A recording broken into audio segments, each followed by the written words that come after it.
জাহিদ হাসান, আপনাকে দিয়ে শুরু করতে চাই। 17 বছর 3 মাস অর্থাৎ 6314 দিন পর জনাব তারেক রহমানের যে স্বদেশ প্রত্যাবর্তন, সেই সাথে আজকে তার যে কর্মসূচি, তিনি শহীদ রাষ্ট্রপতি জিয়াউর রহমানের কবর জিয়ারত করেছেন। এই মুহূর্তে তিনি জাতীয় স্মৃতিসৌধের উদ্দেশ্যে রওনা হয়েছেন। তিনি খুব কাছাকাছি পৌঁছেছেন বীর শহীদদের প্রতি শ্রদ্ধা জানাতে।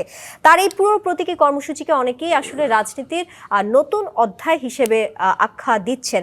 কিন্তু জুলাই গণ অভ্যুত্থানের পর ছাত্র সমাজের যে পরিবর্তনের ধারা কিংবা আকাঙ্ক্ষার কথা তারা বলে আসছিলেন, আপনার কি মনে হয় এই যে স্বদেশ প্রত্যাবর্তন, সেই পরিবর্তনের ধারার দিকেই সেটিকে অগ্রসর হচ্ছে, নাকি পুরনো যে রাজনৈতিক কাঠামো সেই দিকে ছাত্র রাজনীতিকে আবার ঠেলে দেওয়ার কোনো শঙ্কা দেখছেন?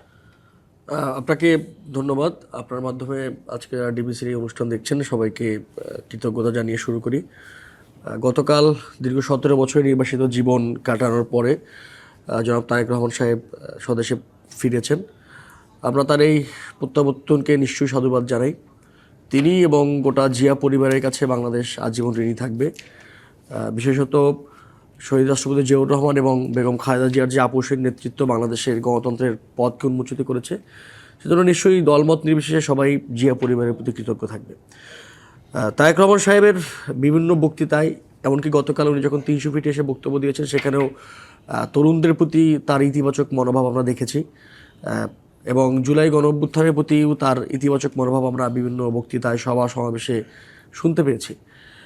যেহেতু তিনি গতকালই কেবল দেশে ফিরেছেন এবং গতকাল তিনি তার মাকে দেখতে গিয়েছেন, আজকে তার বাবার কবর জিয়ারত, স্মৃতিসৌধে পুষ্পস্তবক অর্পণ করছেন, এখনও মাঠের যে রাজনৈতিক কার্যক্রম সেটাতে উনি এখনও কামব্যাক করেননি। সেটাতে নিশ্চয়ই সময় লাগবে এবং সেই সময় নিয়ে একটা যৌক্তিক। উনি প্রায় 1.5 যুগ পরে দেশে ফিরেছেন।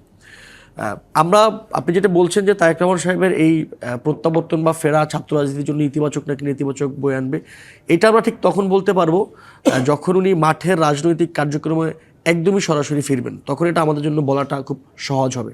কিন্তু এখন পর্যন্ত আমরা ইতিবাচক তার বিভিন্ন সভা সমাবেশে বক্তৃতা, তরুণদের প্রতি তার যে ইতিবাচক মনোভাব, সেই জায়গা থেকে।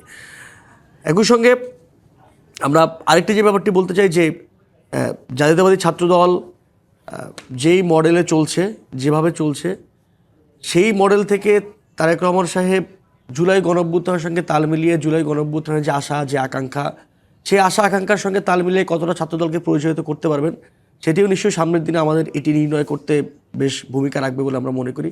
সেটি আমাদেরকে নিশ্চয়ই পথ দেখাবে যে জুলাই গণঅভ্যুত্থানের সঙ্গে মিলিয়ে তরুণদেরকে কীভাবে, কিংবা তার দলে যে সকল তরুণরা আছেন, সম্ভাবনাময় তরুণরা, তাদেরকে কীভাবে নেতৃত্ব তিনি পরিচালনা করছেন, সেটিতে আমরা নির্ণয় করতে পারবো সামনের দিনে। কিন্তু এই মুহূর্তে এটি বলা একটু ডিফিকাল্ট, যেহেতু উনি এখনও সরাসরি রাজনৈতিক কার্যক্রমে মাঠে ফিরেননি।